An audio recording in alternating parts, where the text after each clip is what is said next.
back to my channel. So I thought I would let you know what's on the agenda for today's content. And I just ran out of bread, and so I figured instead of running out to the store, as I normally do, I would try to bake some. And I think I want to put in some different items to make it a little more interesting, I guess. It's going to be whole wheat bread. And so what's next on the agenda after that is a mixed vegetable soup, probably with rice. And then after that, we'll be starting on another discussion about the vitamin B complex group. I'm not sure exactly which one I'm going to do next, but I'm pretty sure that in case you haven't noticed, it's been getting a little more interesting as time goes on. So another vitamin B complex compound is coming up after I begin my soup. So I hope you stick around, and I'll try to make the bread as interesting as I can. I will be putting a little yeast into it, so if you want to see and watch how I do it, stick around. And I'm going to be keeping it very simple, just salt, water, and flour with a little yeast, and a few little additives. And so stick around.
let that rise for a few minutes, and I'm not going to really take it much longer than a few minutes, but I am going to feed my cat and start my soup, so stick around.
Hi everybody, I'm back.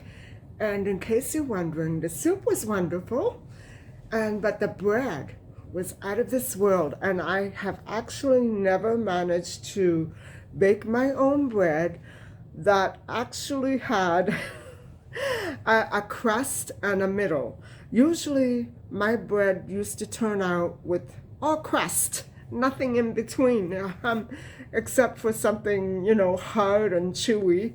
But this bread is absolutely out of this world, and I'm shocked. I think I pretty much surprised myself today. So I learned how to make bread. It took me how many years? Anyway, let's get started on a little discussion. It's not going to be a very long and complicated discussion. Tonight we are going to have a look at vitamin B8, which is inositol, and it occurs in foods such as fruit, beans, grains, and nuts. But bodies also produce inositol from the carbohydrates and glucose that are taken in.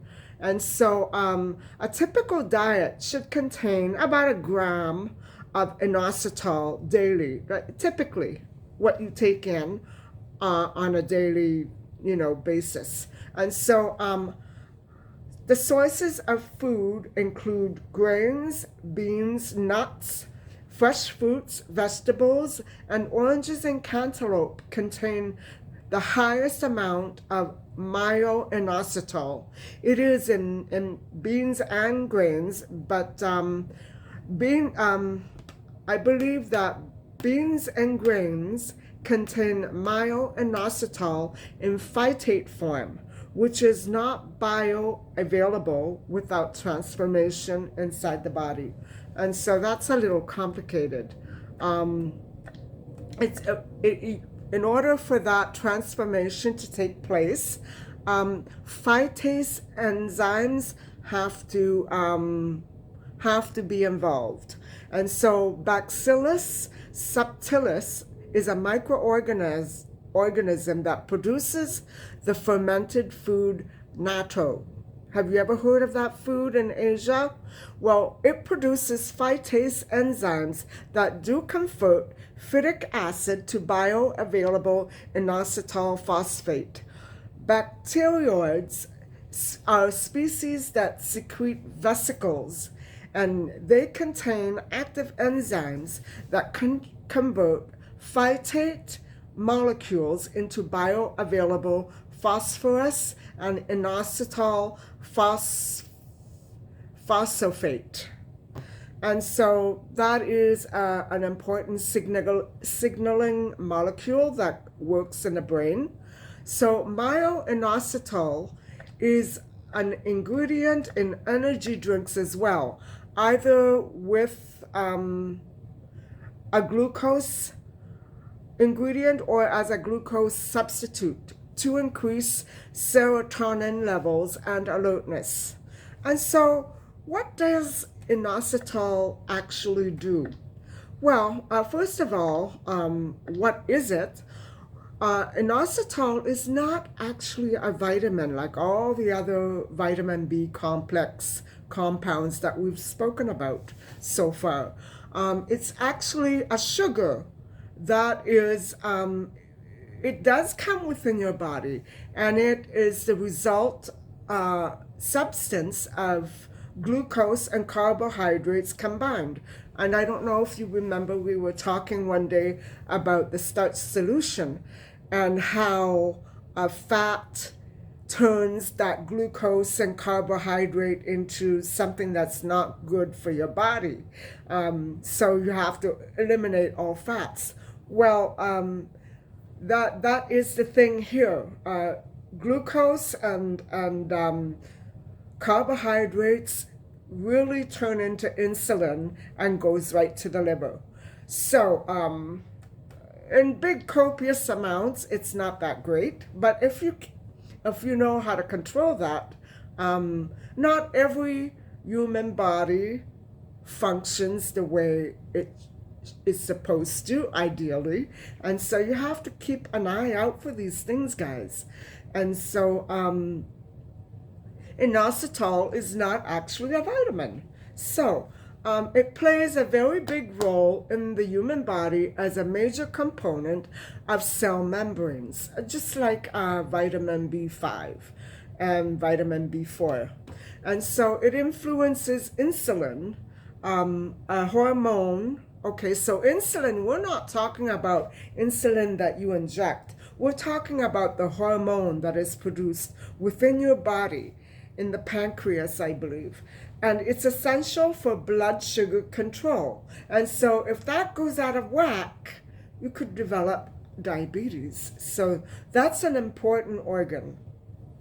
Anyway, or hormone, I should say. It is a sugar, inositol is a sugar alcohol with half the sweetness of table sugar. Can you imagine that? And so inositol is made naturally within the human body from glucose. A human kidney makes about 2 grams of it per day. Other tissues synthesize it too. And the highest concentration is in the brain, where it makes other neurotransmitters and steroid hormones bind to their receptors. Inositol is a dietary supplement in management of polycystic ovary syndrome, PCOS. Now, this is in the wrong section of my discussion, but I decided to leave it there because it flows naturally with what I just said. However, there is not that much evidence that it does increase fertility in women with PCOS. So further studies need to be taken, and many conclusions need to be drawn regarding the actual vitamin that we're talking about, which is not a vitamin, it's a blood sugar, and that is inositol. So inositol is very obscure at this point, but certain studies were made recently that linked it to PCOS and its possible treatment. And so there are other conditions that I will list later on that are also beneficial when treated. They're positively affected by treatment with vitamin B8. So, biosynthesis in the human body. Now, there is also biosynthesis in plants, but I'm not going over that. So, myo-inositol is synthesized from glucose 6-phosphate. Now, that was easy to say. In 2 steps. Not 5 like yesterday's. So first, this is isomerized by an inositol 3-phosphate synthase enzyme to myo-inositol 1-phosphate. And then it is dephosphorylated into an inositol monophosphatase enzyme to give free myo-inositol. So it changes. In humans, inositol is synthesized in the kidneys, testicles, in amounts of just a few grams per day at the peripheral level. Myo-inositol is then converted to d-chiroinositol by an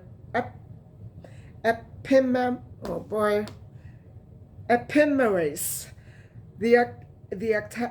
The activity of this epimerase is an insulin-dependent substance, and only a small quantity of myo-inositol is converted into d-inositol, and the conversion is irreversible.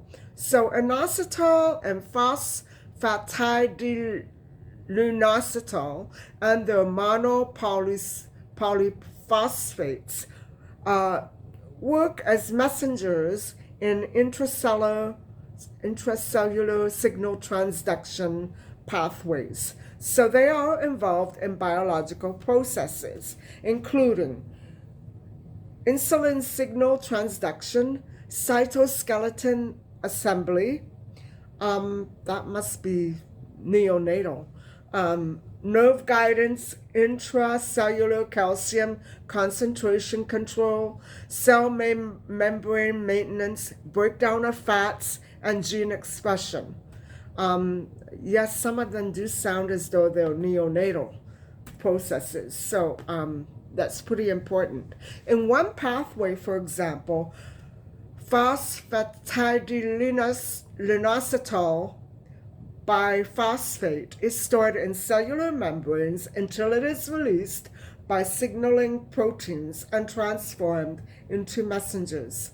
And so that's a lot of work there. And it all includes the brain. Benefits. What are the benefits of inositol? Inositol balances brain chemicals, including those that affect mood. And as with chemical brain messengers, serotonin and dopamine, inositol has a potential to treat mental health conditions like panic disorder, bipolar disorder, depression, and other conditions such as metabolic syndrome, which is a group of conditions that raise your risk for chronic diseases, which include heart disease and type 2 diabetes.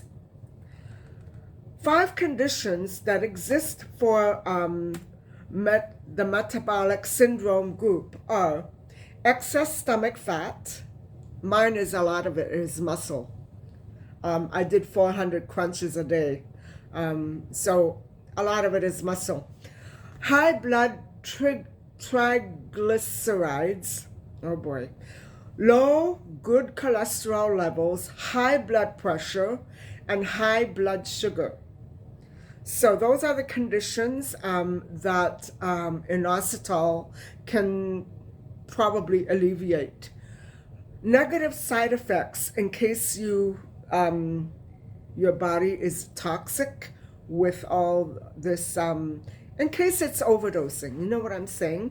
Side effects occur with doses of over 12 grams per day or higher. So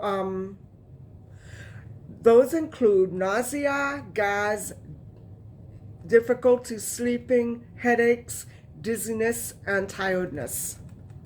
And so, guys, there you have it.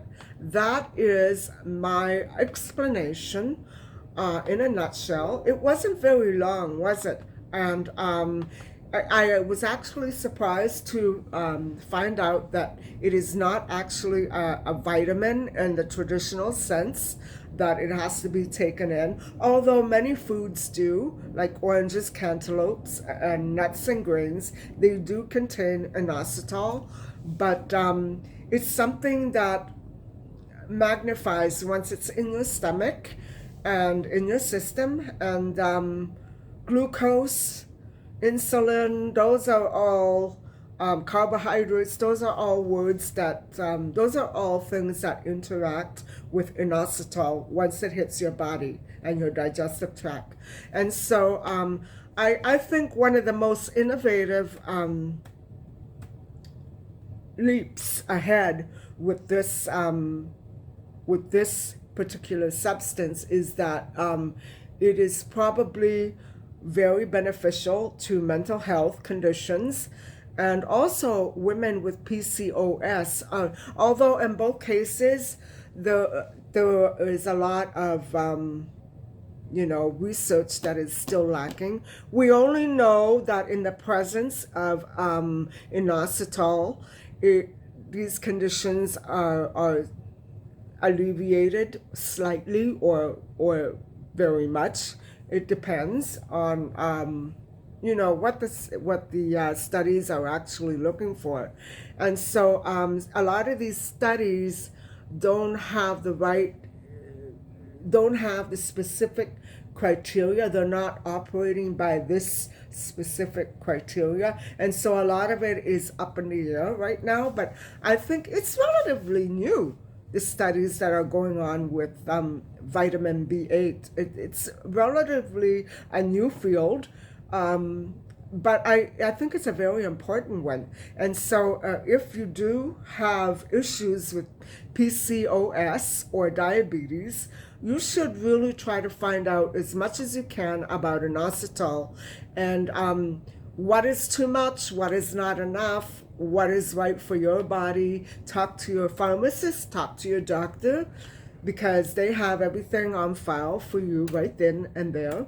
And they can probably be the best people who can help you out with any questions that you might have. But, you know, I would suggest to see maybe, if not a family doctor, somebody like a nutritionist who has done some extensive study in vitamins.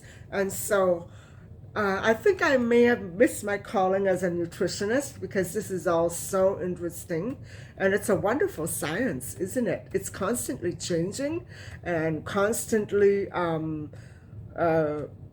coming up with new and innovative concepts. For instance, you know, mood disorders and bipolarism. Who would have thought that vitamin B8, or a chemical within your body that is produced when interacting with carbohydrates and other substances, can actually help your moods. Of course, those are external medications that contain inositol. So I think it's worth looking into, especially if you're me. I don't get a lot of panic attacks. But I do, and actually very recently I really badly panicked when I saw something that reminded me of something else, and I immediately jumped the gun, and I began to feel a panic attack coming on. And most of it was related to my difficulty with my eyesight at the time, with my eye pain, I should say, at the time. And because I didn't want to read the rest of what I was looking at, I hit the roof. It's a good thing that I didn't scream and that I live alone, or people might think I'm crazy. I may be going crazy, but panic attacks, especially in this day and age, and for people like me who have gone through an awful lot, they're pretty common, aren't they? I know that post-traumatic stress disorder is also one of the syndromes where panic attacks occur, very likely. And so I don't know. I don't know if anybody out there is experiencing panic attacks, but if you are, here's another substance that can probably help you out. Panic attacks don't necessarily mean great, huge mental disorders in many cases. I think sometimes it's all going by past experience and why we associate certain things with other things the way that we do. And sometimes we can't help it. I know that for me, my court situation of 30 years ago is still with me. I can't forget it. I can't forget it, and it traumatized me. Although I was not the only victim in the case, it traumatized me, and the court made it better. The court fixed it all up, but it's still with me, and I always wonder to this day, if every time that I experience something that feels slightly like the situation that was going on back then, before we took it to court, if it's still that same situation. You know what I'm saying? So that's panic attack. That's like a panic attack or post-traumatic stress disorder. And, you know, that I'm just using that as an example of how one might benefit from inositol. And so, guys, I really hope that you have enjoyed this video tonight. I hope that you liked watching me, you know, make my homemade bread and my chunky vegetable soup which is perfect for a cold winter's day, and a wet one like the one we had today. And I do hope that you come back for more discussions. Eventually, I will change the record. I will finish with vitamins, and we will go on to something else, you know. I think I'd like to just finish off the rest of the vitamins that I haven't gone through. And so, thank you so much for watching and being patient. And please don't forget to like and subscribe. Bye for now.